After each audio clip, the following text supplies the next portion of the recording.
Hi, Starlight Parents. Well, tonight didn't go as planned.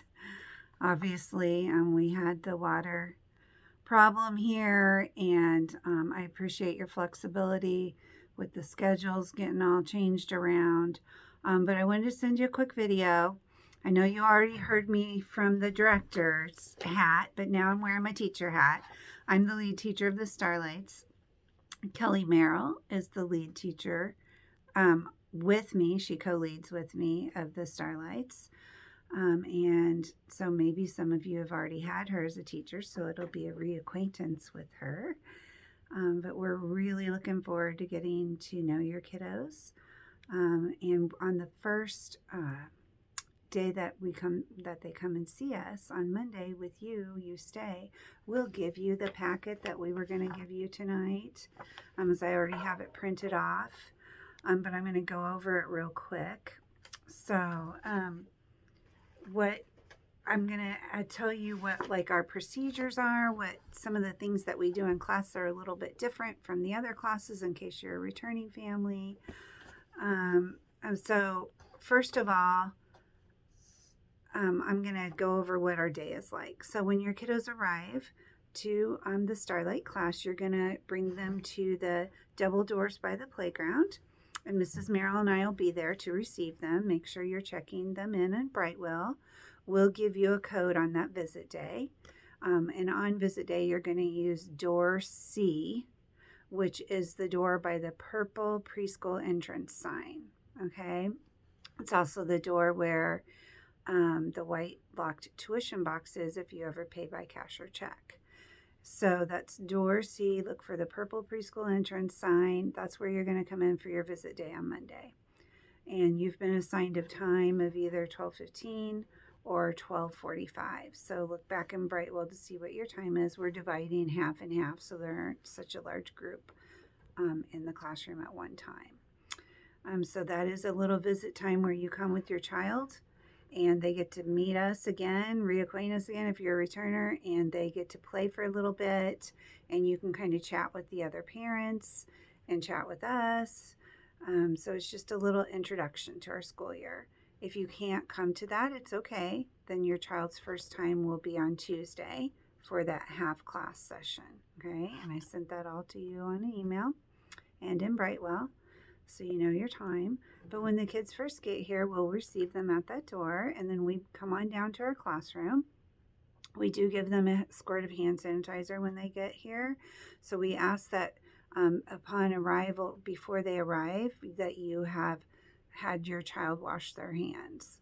Okay, and then we'll give them hand sanitizer when they get here. And then when we get down to the classroom, we have some foam sanitizer on the wall before they even walk in that they squirt again with. And we do require masks. So for the visits and for class time, everyone's wearing a mask. Right? The kids are wearing a mask and the adults are wearing a mask, please. And we'll let you know if that mandate changed. I'm sure you'll know. So when they come down, they'll hang their backpack up. We ask that each child have their own backpack. Please put their name on it. It's a good idea to have some extra masks in their backpack. And it's also a great idea to have maybe an extra set of clothes if they spill something on themselves or have an accident. Then they've got the clothes. We always have extra of all that. We have extra mask here. We have extra clothes here. But it's a good idea to keep that in your child's backpack. So we'll hang our backpacks up and come on in. They'll find their name. We have their names on a name strip and they'll trace over it. They'll start writing their name by themselves and check themselves in. And then we have something called a sit spot in our room that they'll sit down and they will be ready for our meeting. We have a meeting where I talk about what our day is like.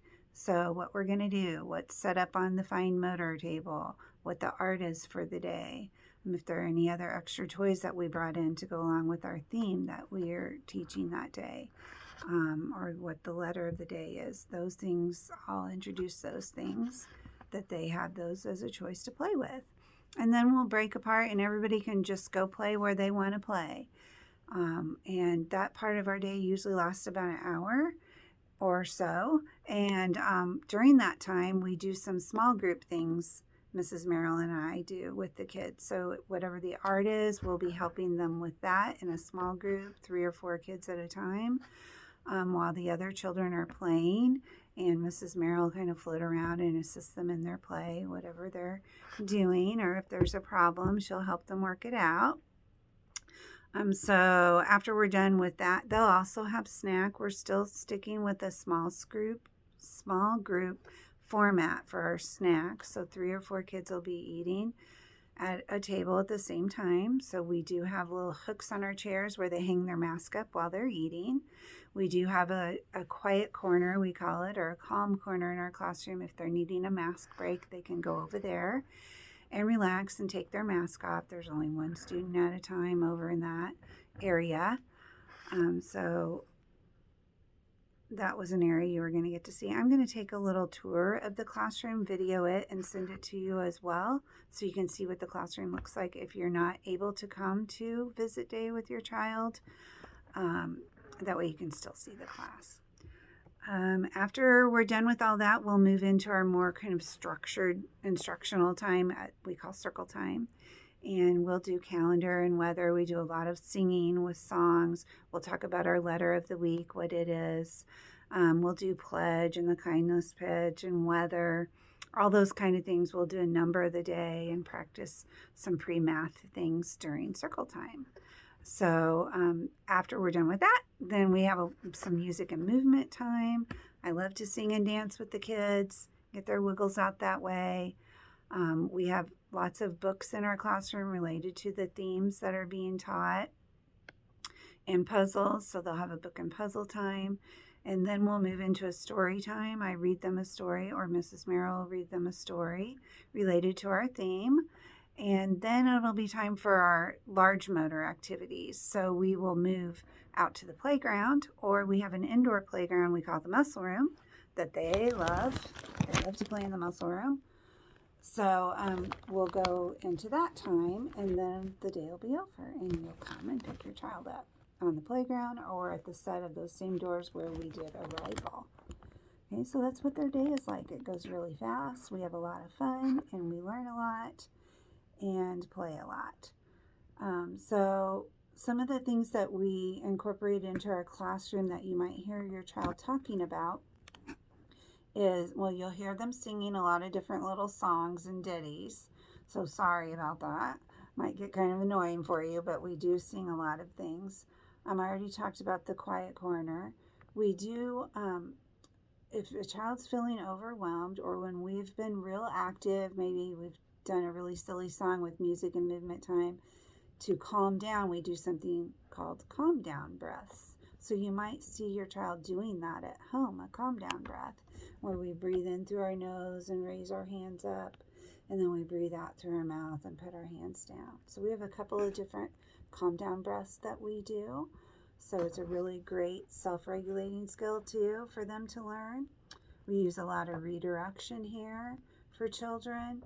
And you'll hear them talking about their bucket. So on the first few days of school, I read a book to them called A to Z Bucket, and how to be a bucket filler. And we talk about how we all have this invisible bucket, and it gets filled when nice things happen or we do nice things.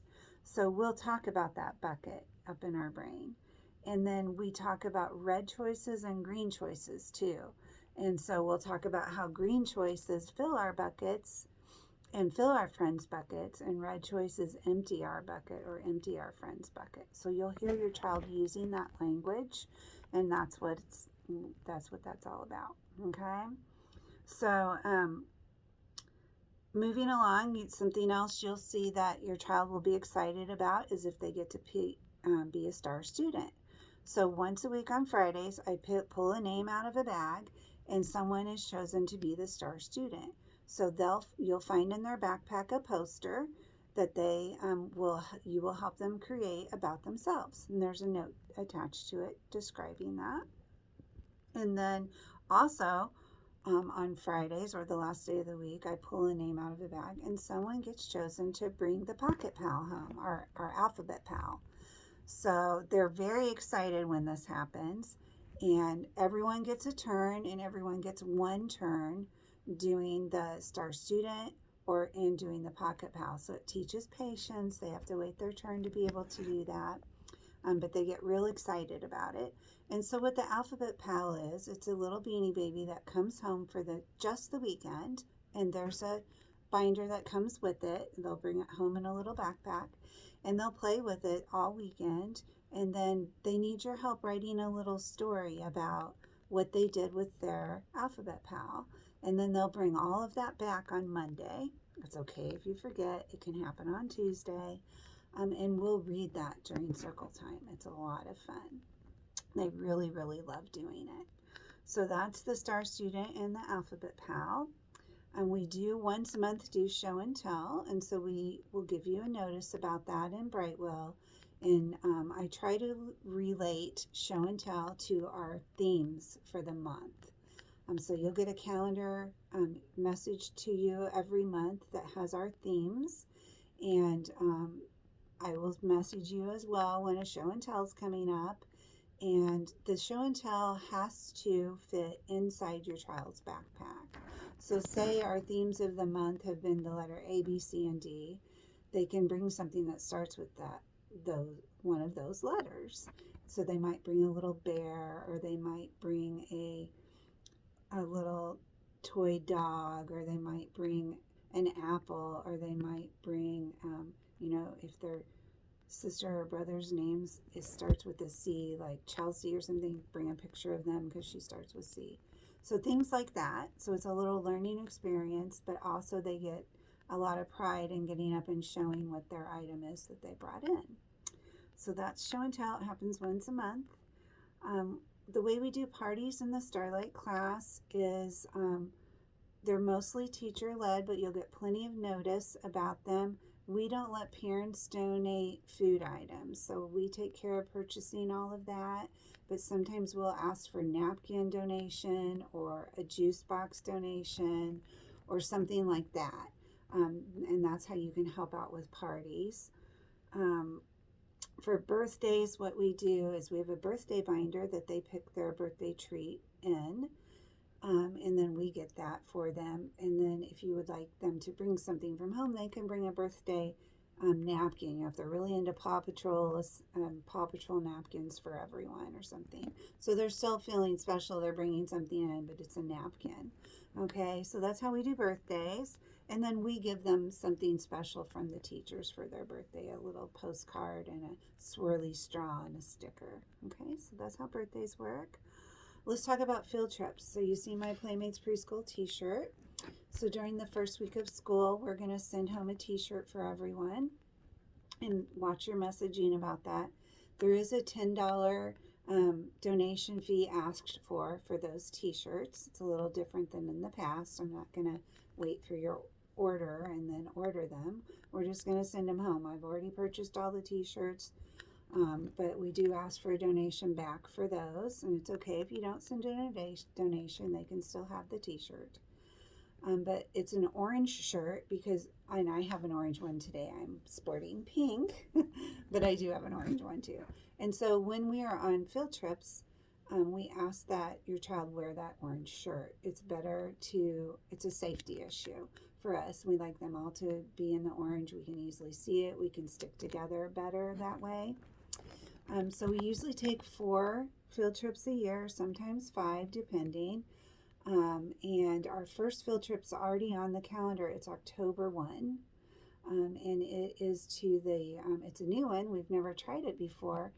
But Mrs. Merrill's real excited about it. She did some teacher training this summer. And it is out at the ISU Horticulture Center. So it's an outside field trip. So if it's raining, it'll get canceled. But watch your Brightwell messages for more information coming on that. But yeah, and also of course, it depends on Delta and COVID and all that about if people are doing field trips, if we're going to do a field trip. So just stay tuned. Okay, but we really want to try to get some field trips in this year, hopefully. Fingers crossed. But that's what that orange shirt's for. They can wear it on other days as well, but we really like them to have it for the field trip. Just please err on the side of caution. Also, for if your child's not feeling well, it's okay. We'll catch them up when they come back to school. So refer to your parent handbook on whether you're waffling on, should I send my child, or message us. We can help you decide that. Supplies that your child needs. So I sent home a supply list already, and it was things like Kleenexes, wipes, glue sticks, anything that you want to donate like that is wonderful. We already have an art tote here for them all ready to go with crayons and scissors and a pencil and all that. We are in need of some glue sticks, so that would be a good one for you to pick to send in just within the first couple weeks of school. Most of my communication with you all will be through Brightwell, so please enable the notifications on Brightwell if you haven't yet. We love Brightwell, and you will be hearing from us a lot in Brightwell. We post a lot of pictures in Brightwell for you to look at, so you can get a peek inside your child's classroom or inside see them doing something in class. It's a lot of fun. So yeah, we love Brightwell. Please make sure that your notifications are on at least when your child is here at the Starlight class. Okay, we'd really appreciate that. If you need to get a hold of me, quickest way is message me in Brightwell. Otherwise, you can email me, you can call me, and in the packet that I'm sending home on your first time, it has my cell phone number on there, and my email, and Kelly's as well. One big thing I do want to say is I really appreciate you messaging me on Brightwell or sending me an email if you know you're going to be gone, or if you have something you want to pass along to me. I am a visual learner, and if I've read a note or read a text message, I remember it better. If you tell me at dismissal, hey, Johnny's going to be gone next Tuesday, we have a doctor's appointment, we're just going to keep him home that day, I'm probably not going to remember it by the time I have a chance to write it down. So, I'll get down to my office and be like, oh, Johnny said, what today did they say? Who was that? Or Grandma's picking up on this day. I really need it written down just because that's the way I retain things. So I really, really appreciate you messaging me or emailing me, things like that. And you can even message us too if your child is sick and not going to be at school, and we'll get that message, okay? As far as the rest of the packet that you're going to get, it has what all of our curriculum for the whole year, what your children is going to be learning. We do go over every letter of the alphabet. I usually have one letter a week that we focus on for the entire week. We talk about what the letter looks like, what it sounds like, words that we see that start with that letter, if any of our friends in the class's name starts with that letter, if the letter lives in their name. So yeah, we really focus around the letter, but it's also a theme too. So we'll do A's for apples, and then we'll do a lot of different things with apples and the letter A. I have a song for every letter of the alphabet that your child will learn. Apple Annie or Benjamin Bunny. I have a song for everyone. And so we'll sing that song every day. And then I also have the little alphabet pal that is for every letter of the alphabet. So we do a lot of alphabet reinforcement in my class, but a lot of math too, a lot of science. We really try to incorporate STEAM, science, technology, engineering, art, and math into our curriculum. So yeah, we're real excited. Sorry how long this video is, but I wanted to get all the information into you. Again, I apologize about parent night. It was totally out of my control, obviously. And we will see you all for your visit next Monday on, that would be the 30th, right? On Monday. So we'll see you then. Again, email me any questions you might have, or message me in Brightwell. Okay? I can't wait to start our year. Have a great day.